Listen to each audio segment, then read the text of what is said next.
pinagkakalooban tayo ng Panginoon ng kapayapaan na hindi maipagkakaloob ng sanlibutan.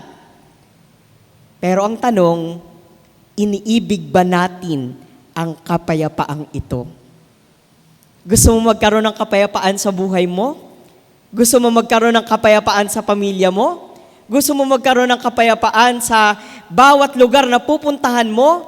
Then, yakapin mo, mahalin mo yung kapayapaan ng Diyos. Maging kapayapaan ka rin sa iba. At ang kapayapaan ay tuwinang mamamalagi at darating sa atin.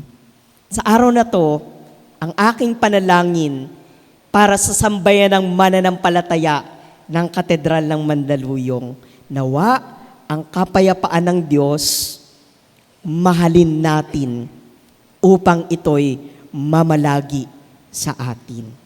Ang mensahe ng ating pagkakatipon, ang mensahe ng ating ebanghelyo na ipahayag na atin na itong isabuhay. Sa pangalan ng Ama, ng Anak at ng Espiritu Santo. Amen.